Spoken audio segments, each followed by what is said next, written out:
Graça e a paz do Senhor Jesus, amém? Amém. Nesse momento vamos aquietar o nosso coração, a nossa mente, a nossa alma, para que nós possamos ser alimentados pela palavra de Deus, para que nós possamos ouvir aquilo que o Senhor tem a falar conosco. Nesse momento não se deixe distrair por qualquer outra coisa. Essa não é a hora de você ficar mexendo no celular, olhando rede social. Essa não é a hora de você ficar conversando com o seu irmão que está do seu lado. Essa não é a hora de você ficar pensando nos problemas que você deixou em casa.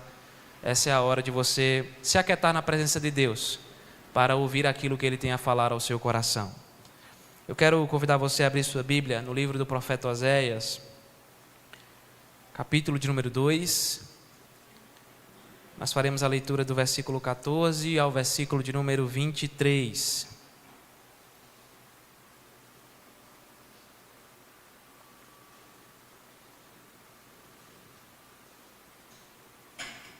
Livro do profeta Oséias, capítulo 2, do versículo 14 ao versículo de número 23, eu estarei lendo e os irmãos acompanham comigo em suas Bíblias. Todos encontraram? Diz assim a palavra de Deus, irmãos: Portanto, eis que eu a atrairei e a levarei para o deserto, e lhe falarei ao coração, e lhe darei dali as suas vinhas e o vale de Acor por porta de esperança. Será ela obsequiosa como nos dias da sua mocidade e como no dia em que subiu da terra do Egito. Naquele dia, diz o Senhor, ela me chamará meu marido e já não me chamará meu Baal. Da sua boca tirarei os nomes dos Baalins e não mais se lembrará desses nomes. Naquele dia farei a favor dela aliança com as bestas feras do campo, e com as aves do céu, e com os répteis da terra. E tirarei desta o arco e a espada, e a guerra, e farei o meu povo repousar em segurança. Desposar-te-ei comigo para sempre, desposar-te-ei comigo em justiça, e em juízo, e em benignidade, e em misericórdias. Desposar-te-ei comigo em fidelidade, e conhecerás ao Senhor.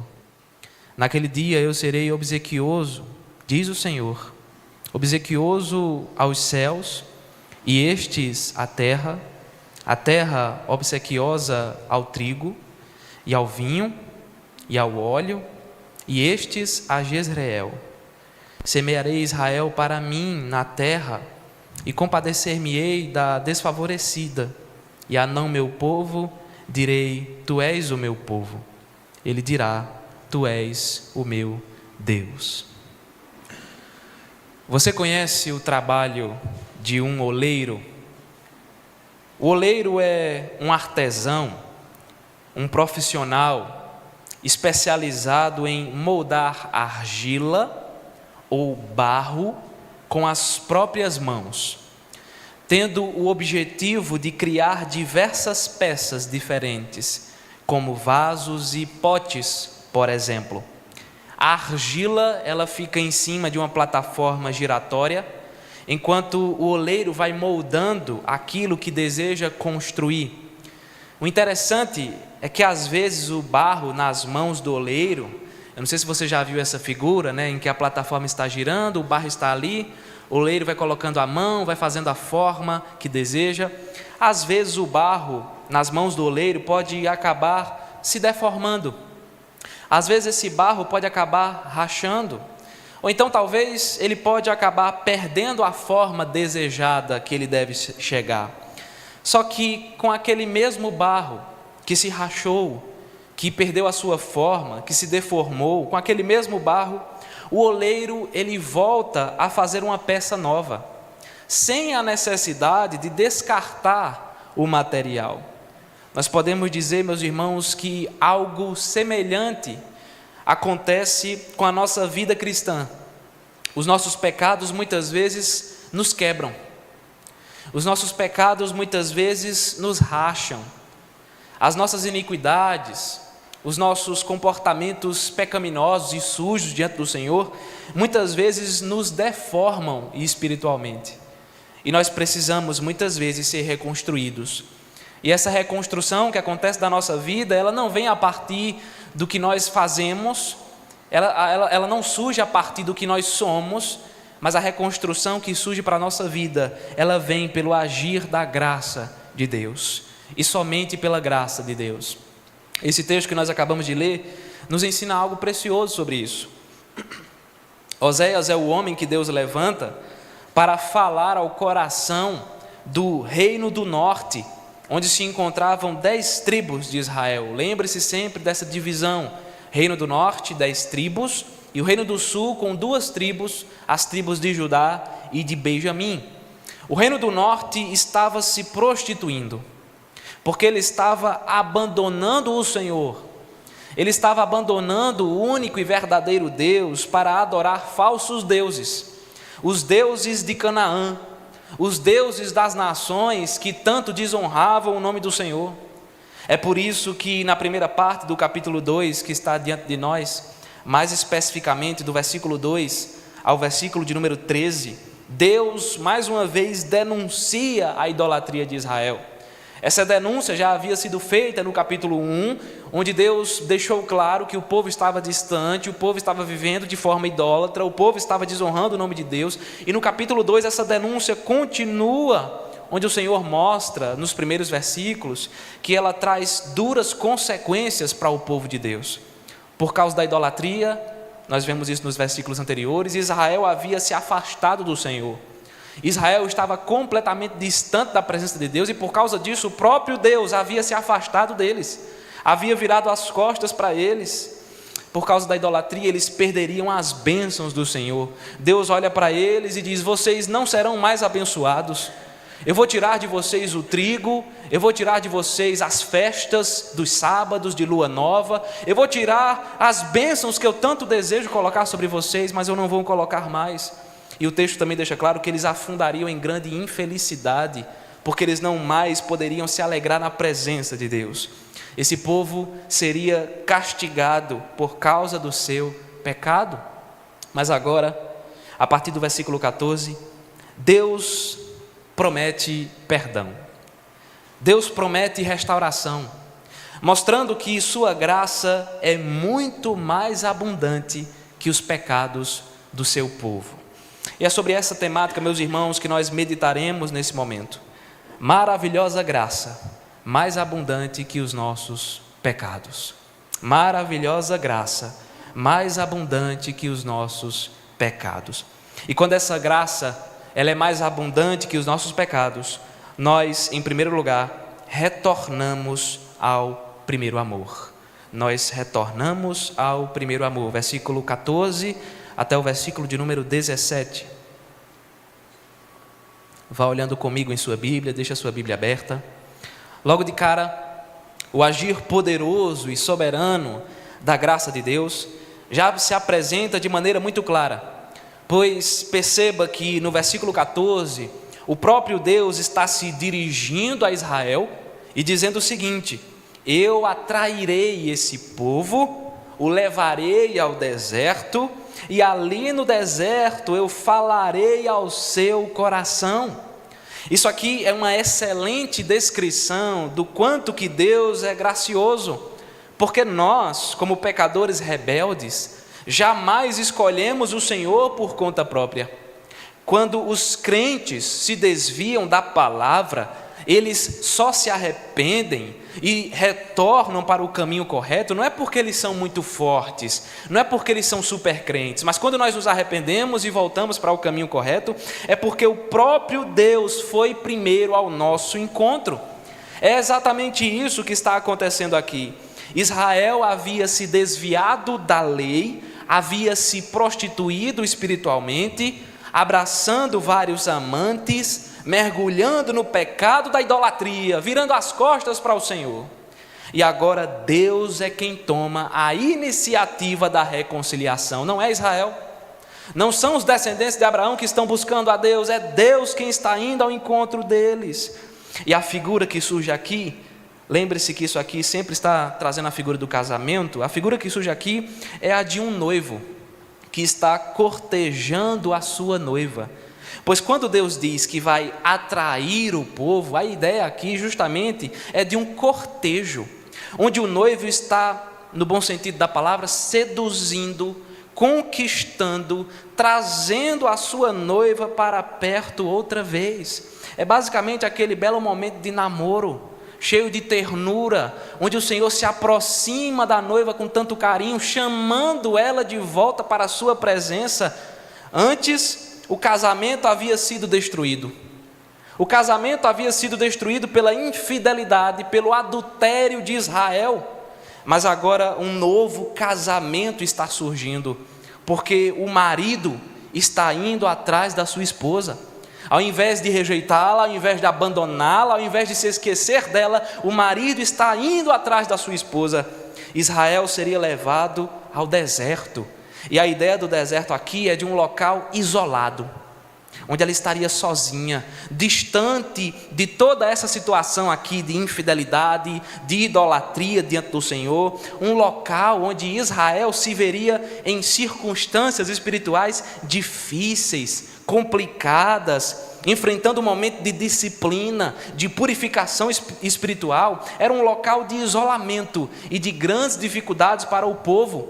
E se você prestar atenção, vai perceber que isso aqui é uma clara referência ao deserto que Israel enfrentou por 40 anos, quando saiu da terra do Egito.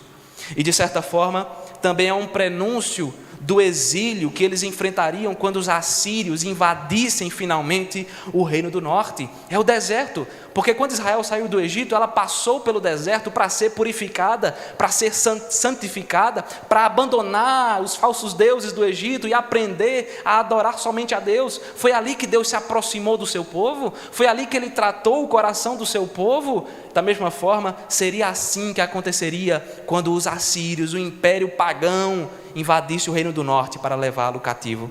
Nesse momento de deserto, Deus falaria carinhosamente ao coração de Israel, trazendo-o de volta para os seus braços, reconquistando a sua esposa. A ideia aqui é que o marido está pegando a noiva, jogando ela num lugar difícil para conversar com ela e dizer: você precisa voltar para os meus braços. Depois que saísse desse deserto, como nos informa o versículo 15, o povo poderia desfrutar novamente das videiras, das vinhas. E a ideia aqui é de restauração, é de reconstrução, de recomeço, porque as bênçãos que foram perdidas por causa do pecado, agora retornariam para Israel, porque o Senhor se aproximou dela novamente. Mas veja que interessante, o texto cita aqui o Vale de Acor. Você lembra que lugar era esse? Quando Israel derrotou Jericó, no comando de Josué, Deus ordenou que naquela ocasião ninguém deveria tomar os tesouros da cidade para si. Era muito comum que um exército vencedor tomasse os tesouros do exército perdedor, só que naquela situação Deus disse: não, tudo está condenado, até os tesouros da cidade, não quero ninguém pegando os tesouros. Só que um israelita muito sem vergonha, chamado Acã, desobedeceu a essa ordem e no sigilo, escondidinho, coletou alguns tesouros para si mesmo. Por causa disso, Israel perdeu a batalha seguinte, após a batalha de Jericó, que foi a batalha realizada contra a cidade de Ai. Parece o nome de Dor, né? Mas não é, é a cidade de Ai mesmo, onde muitos israelitas morreram. Uma grande multidão morreu e Josué ficou sem entender: por que, Senhor? Acã foi descoberto, porque o Senhor mostrou que o pecado era dele, e como consequência, o Senhor ordenou que ele, a sua família, a sua casa e os seus bens fossem apedrejados e queimados no vale de Acor. Porque esse vale significa vale da perturbação, vale do desespero. Esse lugar ficou conhecido como um símbolo de pecado. O vale de Acor ficou conhecido como um símbolo de derrota, de medo, de desespero. Só que veja que extraordinário, Deus está dizendo que transformaria o vale de Acor em uma porta de tremenda esperança. O que antes era um lugar de tristeza, seria agora um lugar de alegria. A sequência do versículo 15 afirma que Israel seria obsequiosa, ou seja, o povo se voltaria outra vez para o Senhor, se entregando em seus braços, devotando o coração a Ele, se dispondo a servi-lo. Israel se entregaria ao Senhor outra vez, como nos dias da sua mocidade, quando eles tinham acabado de nascer como povo de Deus, no dia em que eles saíram do Egito triunfantemente e seguiram o Senhor com paixão, com amor, com alegria, rumo à terra prometida. Os versículos 16 e 17 nos dizem então uma coisa extraordinária. O texto afirma que no dia em que ocorrer essa grande restauração, Israel chamará o Senhor de meu marido e não mais de meu Baal. Vale ressaltar que Baal não era necessariamente um nome de um Deus só, mas era um nome atribuído a vários deuses pagãos daquela época, justamente porque a palavra Baal no hebraico significa meu senhor, significa meu mestre. Então não era o nome de um Deus só, era atribuído a vários deuses daquela época. Inclusive, veja que inusitado, esse termo Baal, meu senhor, meu mestre, era um termo originalmente utilizado para se referir ao Senhor, ao Deus verdadeiro. Só que o texto está afirmando que Israel será restaurado de tal forma que ele não mais chamará Deus de meu senhor, mas sim de meu marido, para que não haja nenhuma confusão de nomes, para que não haja nenhum risco de Baal ser adorado outra vez, deixando claro que Israel agora seria fiel somente ao Senhor e jamais seria fiel a Baal outra vez. O versículo 17 então afirma que os nomes dos Baalins, dos amantes, dos falsos deuses cananeus seriam retirados, arrancados, arrebatados da boca de Israel. Eles seriam esquecidos e o povo finalmente se afastaria de uma vez por todas dessa idolatria. Meus queridos irmãos, o que seria de nós se não fosse o amor de Deus? Pare para pensar o que seria da sua vida, o que seria de você se não fosse o amor de Deus. Esse amor é tão grandioso, esse amor de Deus é tão extraordinário que chega a nos constranger, chega a nos deixar com vergonha. A realidade é que muitas vezes nós abandonamos o Senhor, mesmo como crentes, muitas vezes nós o abandonamos, muitas vezes nós nos prostituímos espiritualmente, viramos as costas para a sua palavra, nos desviamos de seus caminhos, em diversas ocasiões do nosso dia a dia, nós somos infiéis. Nós abraçamos vários amantes espirituais e nos esquecemos do nosso Senhor. Essa é a nossa postura, porque nós somos pecadores e muitas vezes nós esquecemos de Deus. Mas, meu querido irmão, louvado seja Deus, porque como diz a palavra, onde abundou o pecado, superabundou a maravilhosa graça do Senhor.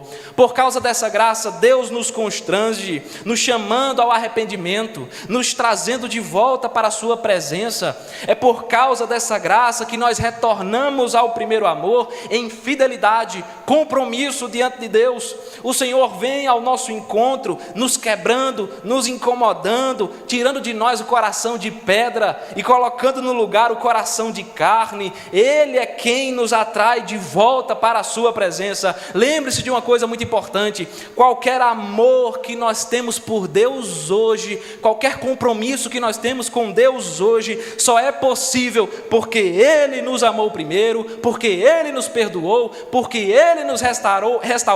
Aleluia, louvado seja Deus. Maravilhosa graça, mais abundante que os nossos pecados. E quando essa graça maravilhosa é mais abundante que os nossos pecados, como nós acabamos de ver, nós retornamos ao primeiro amor. E quando essa maravilhosa graça é mais abundante que os nossos pecados, em segundo lugar, nós desfrutamos de grande paz. Nós desfrutamos de grande paz. Versículos 18 a 20. Vá acompanhando comigo em sua Bíblia.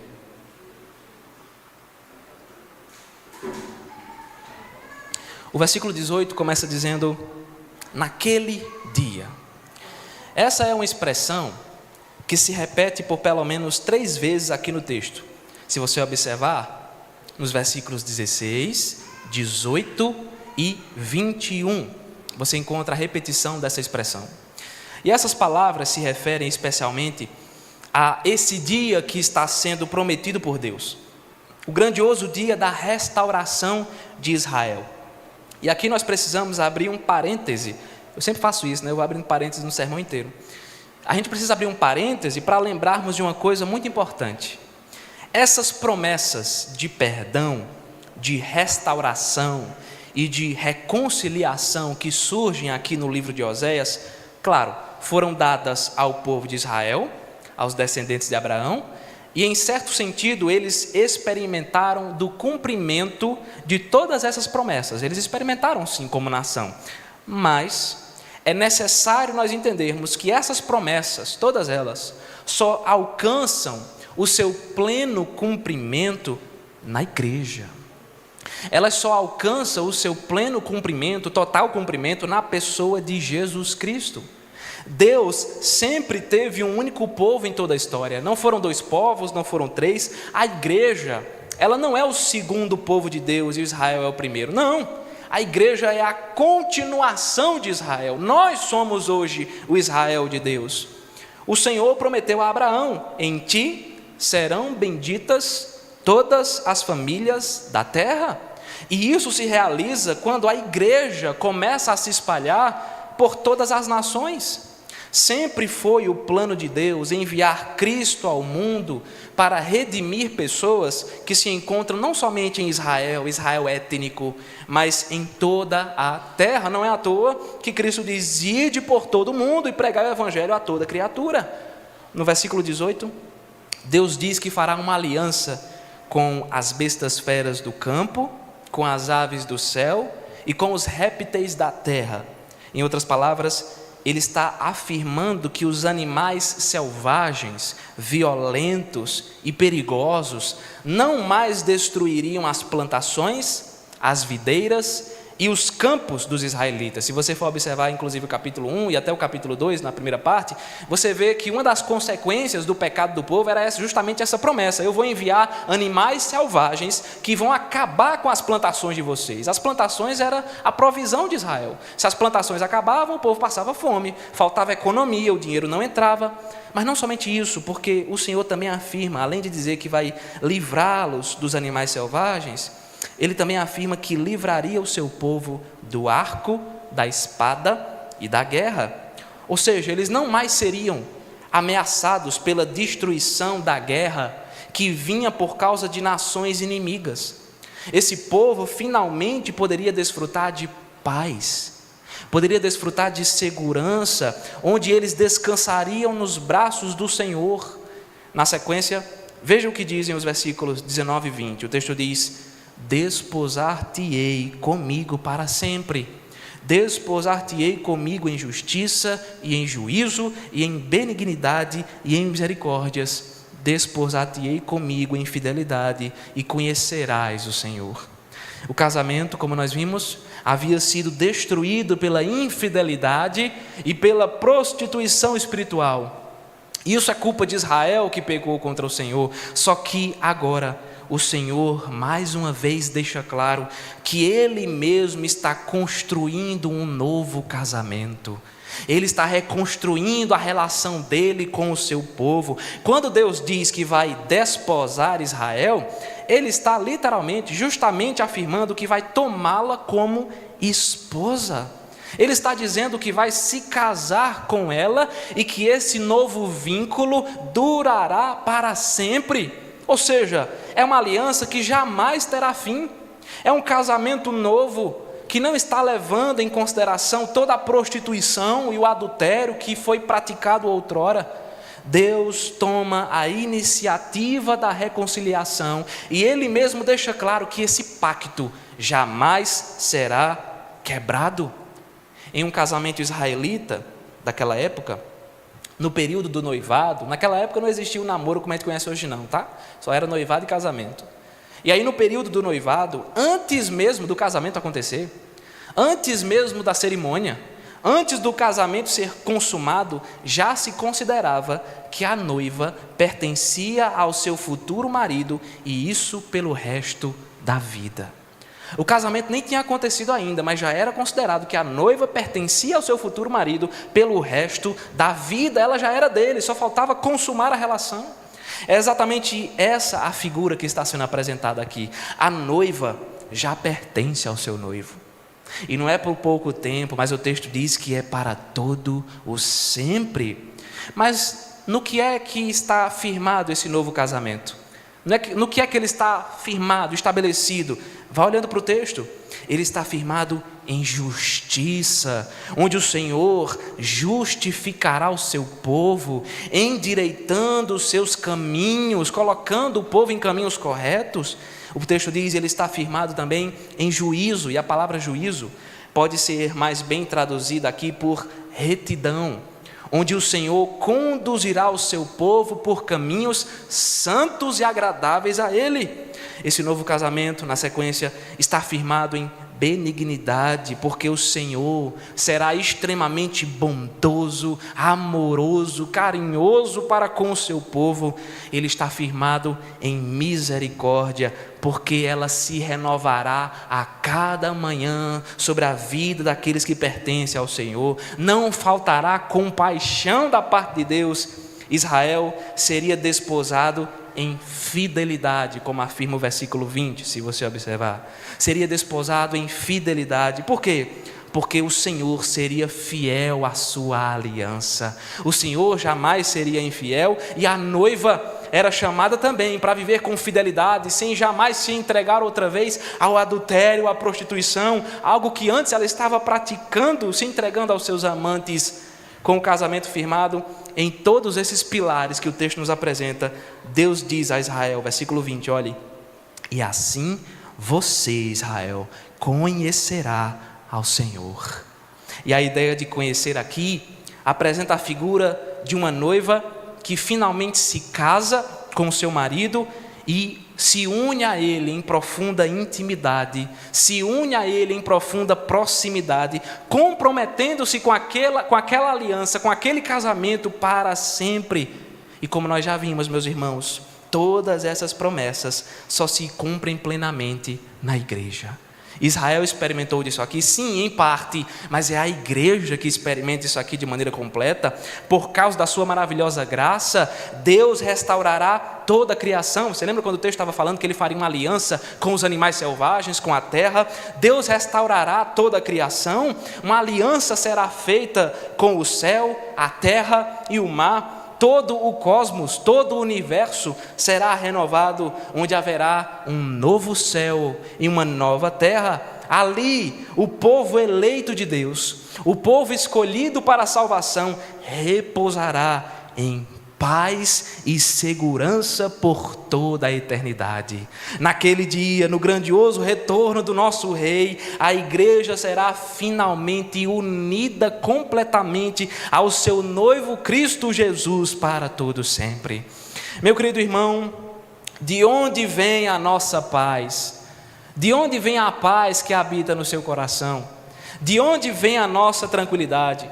Certamente eu posso afirmar isso, a nossa paz, a nossa tranquilidade não vem desse mundo.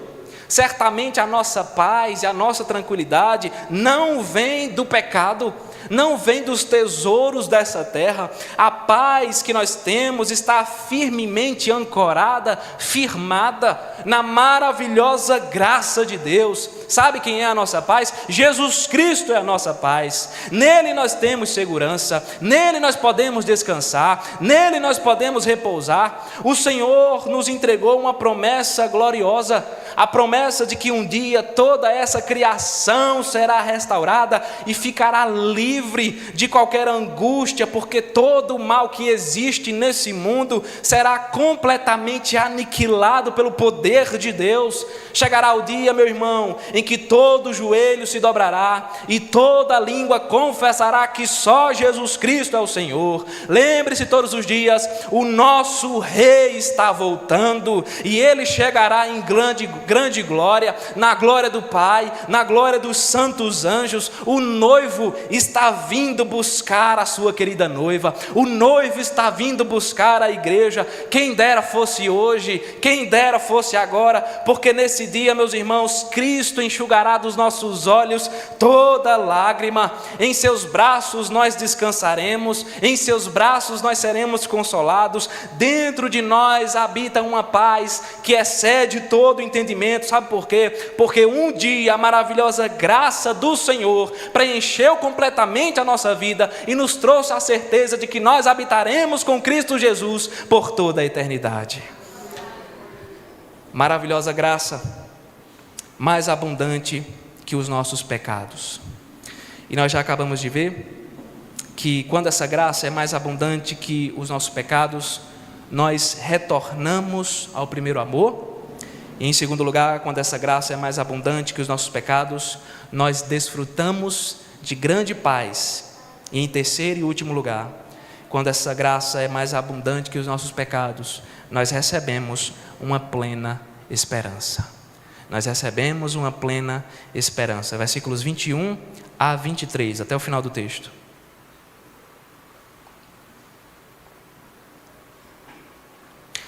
No início do versículo 21, se você observar aí na sua Bíblia, surge a expressão naquele dia.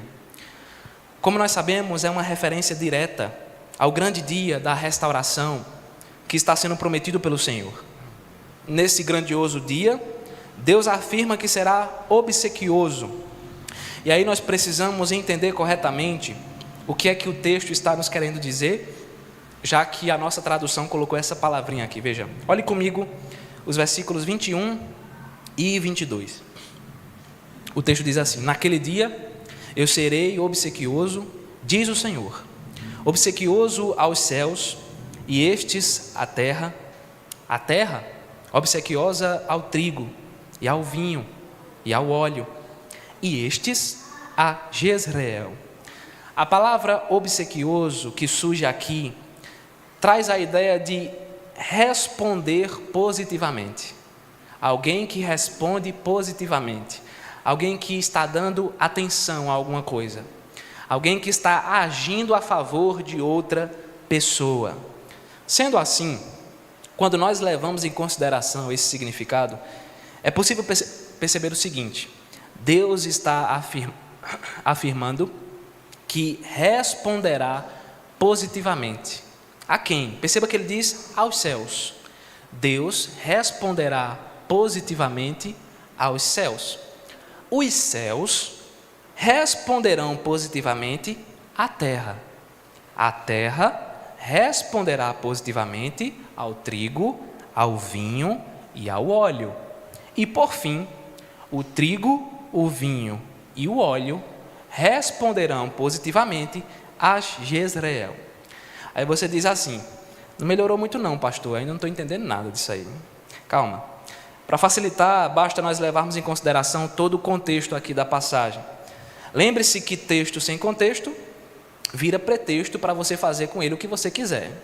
E é isso que nós não consideramos correto. O contexto da passagem de qualquer uma delas deve ser observado com muito cuidado para você não usar de maneira errada, entendendo de maneira errada.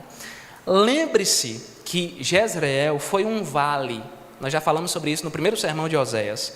Foi um vale onde ocorreu um grande massacre, quando um guerreiro chamado Jeú matou todos os descendentes do rei Acabe. Lembra do rei Acabe, rei idólatra? Jeú matou todos os descendentes do rei Acabe, como também matou a rainha Jezabel, uma mulher muito bondosa. Dessa forma, Jezreel ficou conhecido como um lugar de guerra, um lugar de massacre, principalmente porque Jeú ele foi muito mais violento do que deveria. Ele fez uma verdadeira chacina e destruiu tudo.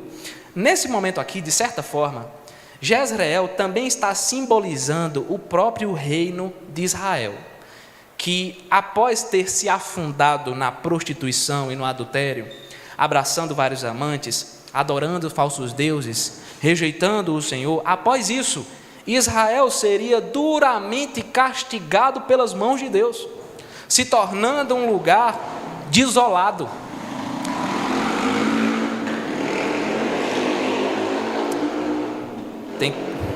Tem que orar por essas almas, né? Vamos lá. Israel se tornaria um lugar desolado. Ore por essas almas, porque é triste, viu? Dá uma raiva, mas para não pecar enquanto está pregando. Israel se tornaria um lugar desolado, assim como o vale de Jezreel. Entenda a comparação? O vale representava destruição, guerra, massacre, morte, dor, sofrimento. E aí Israel seria assim, porque Deus castigaria, Deus traria juízo sobre ele. As plantações, como nós vimos, seriam destruídas, os campos deixariam de produzir, a fome chegaria, a terra ficaria seca e sem vida, faltaria provisão, além do fato de que uma nação pagã se levantaria para levar Israel. E aqui, mais uma vez, entra em cena a maravilhosa graça de Deus. Ela é a grande protagonista aqui, porque após o castigo, após o período de disciplina, Deus estaria respondendo aos céus. Agora vai entender a lógica aqui. Deus responderia aos céus, abrindo as portas do reservatório e preenchendo o céu com grandes nuvens densas, prontas para chover. Os céus estariam outra vez derramando chuva sobre a terra. Está vendo que é isso aí? Deus fala com os céus, enche de chuva. Os céus agora vão falar com a terra e vão jogar chuva sobre a terra. A terra, regada pela chuva, começaria então a produzir o trigo, produzir o vinho, produzir o óleo de oliva, como consequência, o trigo, o vinho e o óleo, ou seja, a provisão, o sustento, a alegria, seriam dados a Jezreel, que antes era uma terra desolada, que antes era uma terra de destruição, mas que agora estava se tornando uma terra de esperança. Uma vez que o Senhor abriu as portas da sua graça, isso aqui estava se tornando uma terra de restauração. Interessante porque a palavra Jezreel pode significar duas coisas. Ela significa Deus semeia, mas também significa Deus espalha. Deus semeia e Deus espalha, dispersa. Veja que interessante. Quando o juízo do Senhor recaiu sobre Israel, quando os assírios invadiram o reino do norte e levaram o povo cativo para o exílio, naquele momento Deus estava espalhando o seu povo. Naquele momento Jezreel era isso, Deus estava espalhando o seu povo, trazendo dor, trazendo angústia, sofrimento, castigando-os severamente. Esse era um duro momento de disciplina da parte do Senhor. Mas veja o que nos diz o versículo 23, veja que extraordinário, o texto diz: semearei, não mais espalharei, semearei Israel para mim na terra e compadecer-me-ei da desfavorecida, e a não meu povo eu direi, tu és o meu povo, e ele dirá, tu és o meu Deus. E aqui você precisa lembrar daquilo que nós já vimos sobre o profeta Oséias. Deus estabelece com ele um ato profético, onde a vida de Oséias seria utilizada por Deus para repassar uma mensagem aos descendentes de Abraão. Oséias se casa com uma prostituta chamada Gomer. Essa prostituta representava a nação de Israel e a sua prostituição representava a idolatria praticada por Israel. Gomer dá à luz a 3 filhos, inclusive dentro dos quais é dito que provavelmente 2 desses filhos foram concebidos fora do casamento. Existem muitos estudiosos que acreditam que o primeiro filho de Oséias era dele, mas os outros 2 foram filhos de adultério. Deus ordena que os nomes desses filhos sejam, e respectivamente, Jezreel, desfavorecida, que é a mesma coisa de não amada, e o último é não meu povo. Esses nomes representavam as consequências do pecado de Israel. O primeiro filho nasceu, Jezreel. Por quê? Porque você será uma terra desolada e destruída por causa do seu pecado. O segundo filho nasce, desfavorecida, não amada. Por quê? Porque eu deixarei de derramar meu amor e a minha misericórdia sobre você. O terceiro filho nasce, não meu povo. Por quê? Porque eu deixarei de tratar vocês como se vocês fossem o meu povo. Antes, o povo estava disperso, mas agora esse povo seria semeado outra vez na presença do Senhor, se multiplicando outra vez, crescendo outra vez, só que não mais em Israel somente, e sim por toda a terra. Antes o povo havia perdido o amor de Deus, mas agora as bênçãos desse amor recairiam outra vez sobre a vida deles. Antes eles estavam sendo tratados como estranhos, mas agora eles seriam acolhidos como povo de Deus. A idolatria seria abandonada, porque esse povo olharia para o Senhor, final do texto, e diria: Tu és o meu Deus. Onde antes havia juízo, agora haverá graça e misericórdia. Onde antes só se via maldição, agora existe bênção, restauração, alegria e reconstrução. Onde antes o pecado abundava para a angústia, agora abunda a graça para a esperança diante do Senhor. Meus queridos, Deus nos restaura, louvado seja Deus. Deus nos restaura, mas não é porque nós somos bons. Por que você acha que o Senhor vem ao nosso encontro todo dia, toda semana, todo mês, todo ano, enquanto muitas vezes nós nos afastamos dele? Por que você acha que ele vem ao nosso encontro? Será que é porque nós somos boas pessoas? Será que é porque nós merecemos isso? Somos a última bolacha do pacote? A última Coca-Cola do deserto? Claro que não. A única coisa que de fato nós merecemos de Deus é a sua ira, é a sua condenação, é perdição.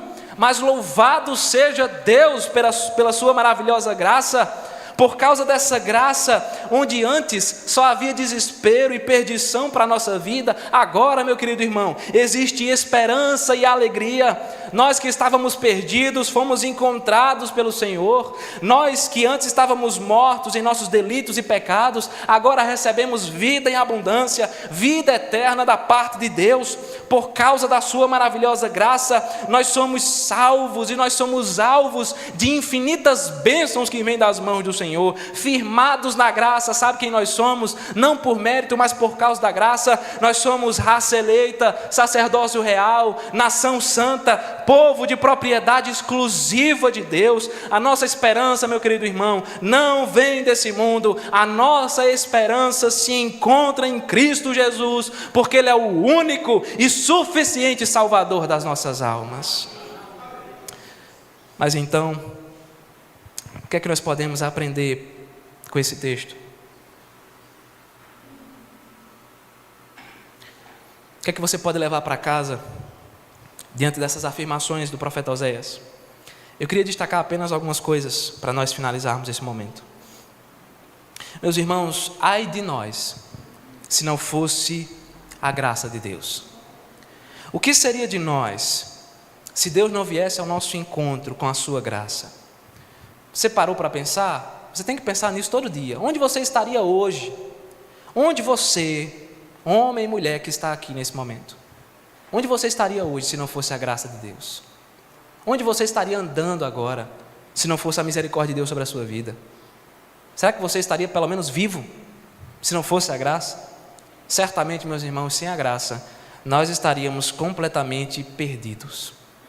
A pior coisa que pode acontecer conosco, tanto antes de Cristo quanto depois dele, a pior coisa que pode acontecer conosco é o Senhor nos deixar à mercê do nosso próprio coração. A pior coisa que pode acontecer a um pecador que está fora de Cristo é Deus olhar para ele e dizer: eu não vou te salvar não, eu não vou derramar graça sobre a sua vida não, muito pelo contrário, eu vou deixar fazer o que você quer. Se afunde no seu pecado. Isso aí é o pior juízo, a pior maldição que Deus pode fazer conosco. Mas como crente também, depois que você é crente, a pior coisa que Deus pode fazer é olhar para você e dizer: ô meu filho, você está querendo abraçar o mundo? Então tá bom, vá lá. Você está querendo tanto os tesouros desse mundo, os prazeres desse mundo? Então vá, eu vou deixar você ir. E você só vai voltar quando você estiver quebrado. Porque é isso que acontece. Porque nós nos afundamos no pecado. Nós quebramos a cara, feito o filho pródigo. A gente está lá na casa do Pai, Deus está nos amando, nos tratando de maneira tão graciosa e misericordiosa, mas não, a gente diz: Pai, eu quero ir para o mundo. Não tem graça ficar na sua casa. Eu quero ir para o mundo, eu quero curtir a vida, eu quero experimentar as coisas que essa terra pode me dar. Deixa eu ir, eu vou. E às vezes Ele diz: então vá. E aí nós quebramos a cara. E só voltamos quando estamos o caco, só o pó. E quando a graça nos alcança, que esse é o único motivo da nossa restauração, quando a graça nos alcança, meus irmãos, sabe o que acontece? Nós voltamos ao primeiro amor.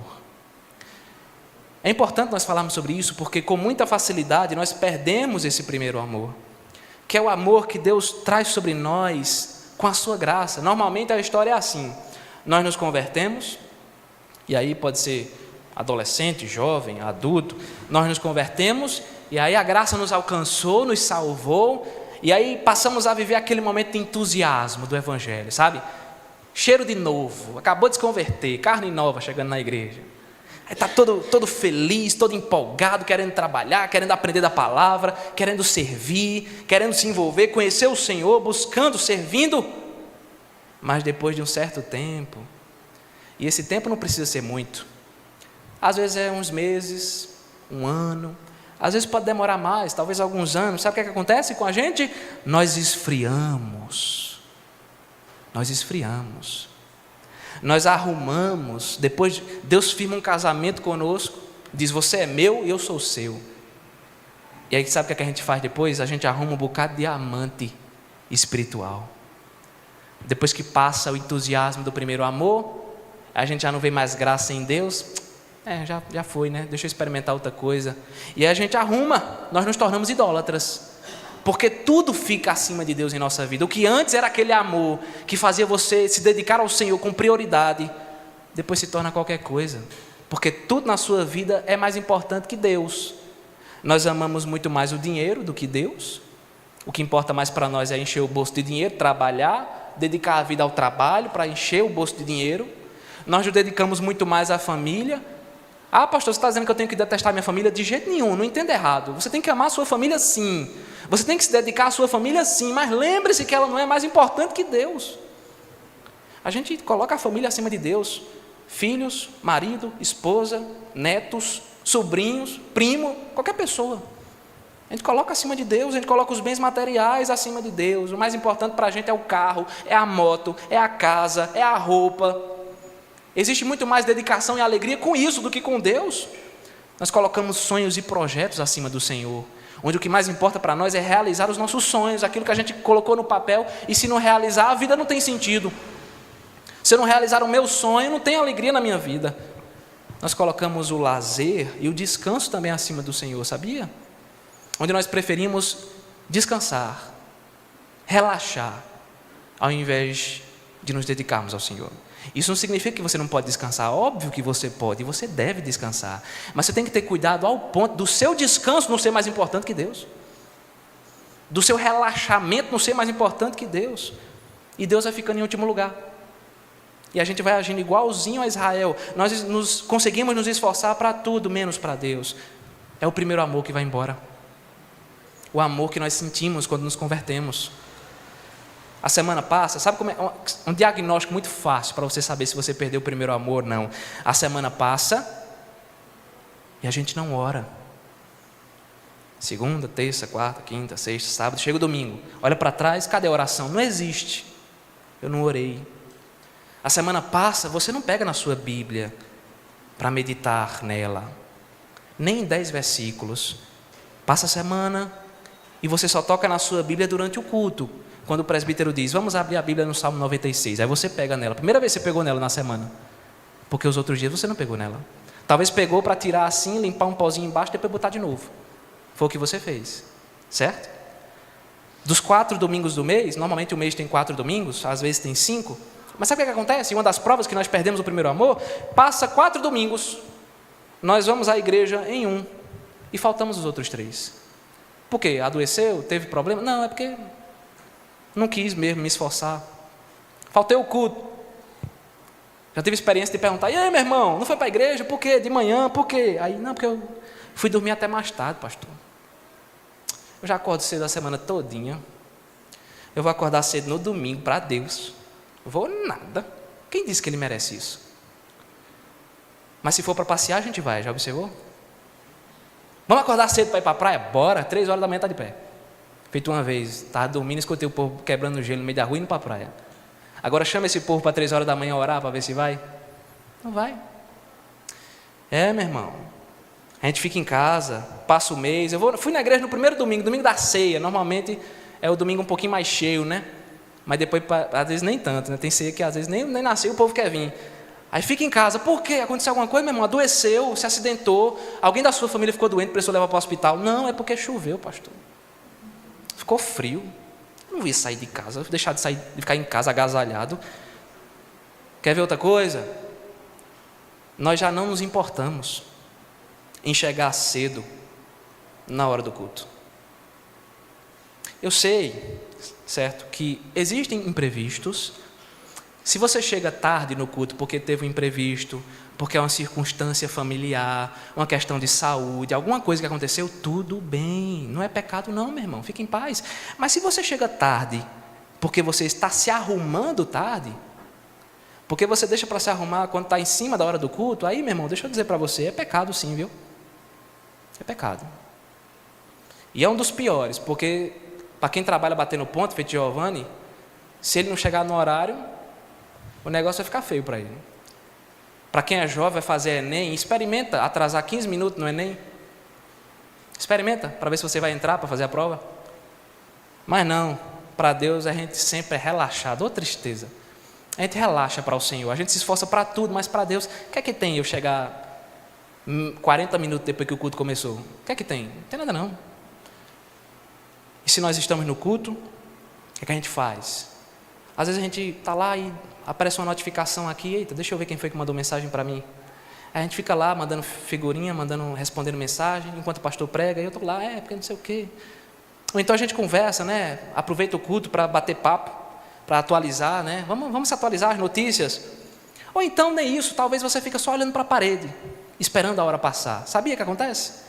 Você está tão desinteressado com o que está acontecendo ali, que você não se importa nem de prestar atenção, você olha para a parede. E você pensa em tudo, pensa no cachorro, pensa no sofá, pensa na goteira que ficou dentro de casa, mas o Senhor não existe. Percebe que a gente não se empolga mais para o Senhor? A gente consegue se empolgar para tanta coisa, mas quando envolve alguma coisa do Senhor, da igreja, seja o culto, seja uma programação da semana, a gente não se empolga, a gente não tem alegria. A gente parece que está sendo obrigado. Parece que o pastor está oprimindo os crentes, bora participar, parece que é assim. A gente fica assim. E nós participamos, às vezes, só de vez em quando mesmo, né? A cada 6 meses a gente participa de alguma coisa. Meu irmão, deixa eu dizer para vocês, isso aqui são só alguns exemplos, mas se você tem vivido assim, saiba que você perdeu o seu primeiro amor pelo Senhor. Se alguma dessas coisas tem acontecido na sua vida, saiba que você perdeu o seu primeiro amor pelo Senhor. Você está longe de Deus. E não sou eu que estou dizendo isso. É o Senhor que nos diz, e Ele diz para mim também. Ou você acha que a palavra que eu prego aqui não é para mim? É para mim também. Nós ficamos longe do Senhor, nós perdemos o primeiro amor. Mas existe esperança, meu irmão. Porque a graça de Deus é maior que os nossos pecados. Então, meu querido, se arrependa. Se arrependa. Você não deve se desesperar. Eita, perdi a salvação, pastor? Não, se você é crente, você não perdeu. Mas se arrependa. Agora, hoje, daqui 2 minutos, se arrependa. Corra para os pés do Senhor, peça perdão e mude a sua vida em nome de Jesus. É assim que funciona quando a pessoa é crente. Se arrepende, pede perdão e busca mudar, se dobre em oração e clame pela graça de Deus para que a sua vida seja transformada, para que você retorne ao primeiro amor. Você precisa orar por isso, nós precisamos orar por isso, dizendo: Senhor, me ajuda a voltar ao primeiro amor, a voltar para o Senhor. O Senhor está nos chamando, meus irmãos. A cada vez que eu pego um texto bíblico e eu subo a esse púlpito, eu sinto Deus chamando. Eu sinto Deus gritando. Vai fazer 1 ano e 6 meses que eu estou aqui nessa igreja e eu sinto Deus gritar desde o dia que eu estou aqui, desde o primeiro dia. Eu sinto Deus gritando. Ele grita comigo em casa, quando eu estou sozinho na frente do computador, e depois ele vem gritar aqui. Então ouça, abra os seus ouvidos. Porque Deus é gracioso, Ele é misericordioso, mas Ele também corrige, Ele disciplina. Não queira sofrer uma disciplina da parte de Deus, porque às vezes ela pode ser muito dolorosa, às vezes ela pode nos machucar muito, mas sempre existe perdão para aquele que se arrepende. Deixe de ser um crente frio, meu irmão. Não seja. Porque Cristo não se agrada de crente frio. Você acha que Cristo se agrada de crente frio? De crente que às vezes não é nem frio nem quente, feito Apocalipse fala, né? Ele está no meio termo ali. Meu irmão, preencha a sua vida com o entusiasmo que vem da graça. Preencha a sua vida com o entusiasmo que vem da graça. Nós precisamos disso. Essa igreja atualmente tem 71 membros. E se todos esses 71 membros, que assim aumente até o final do ano, que vai aumentar pelo que Deus está fazendo? Se esses 71 membros fossem preenchidos pelo entusiasmo da graça, dos 4 domingos do mês, talvez um ou outro, de vez em quando, a igreja estivesse um pouquinho mais vazia, feito está hoje. Sim, claro, tem gente doente, certo? A gente não é doido, tem gente doente, tem gente passando por problema, tem gente que não pode vir.